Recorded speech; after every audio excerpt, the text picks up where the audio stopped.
Сәлеметсіздер ме, қымбатты достар. Берекелі дастархан челлендж аясында Южный кітапхана филиалының ұжымы сіздерді қарсы алып, Қазақстанның ұлттық бренді құрт бейнеролигін назарларыңызға ұсынады. Құрт қазақ халқының ұлттық тағамы. Ол кеңінен тараған. Оны көшпелілер ұзақ жорықтарда құнарлы тағам ерекше бағалаған кезде пайдаланған.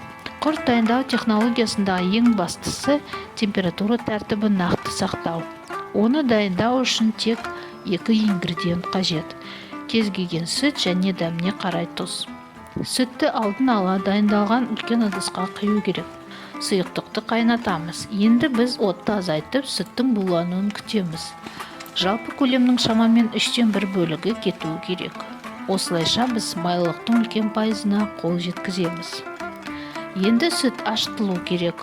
Сүзілген сүт дайын болған кезде біз пісіруді жалғастырамыз. Алдымен сүттің қайнауын, содан кейін сүттің ашуын қадағалаймыз. Сүттің ірімшікке айналуын қадағалайтын уақыт келді.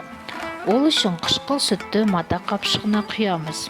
Содан кейін біз оны далаға 2-3 күнге іліп қоямыз. Біз одан барлық сары су кететін сәтті күтеміз.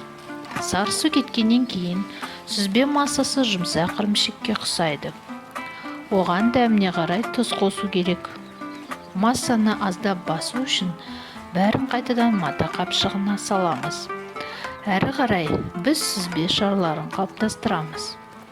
Олар иілгі жасалған ірімшік массасына өте тез және оңай жасалады. Дайындалған шарларды үлкен тақтаға немесе арнайы кептіргішке қою керек. Біз оны күннің көзіне немесе көлеңкеге қоямыз.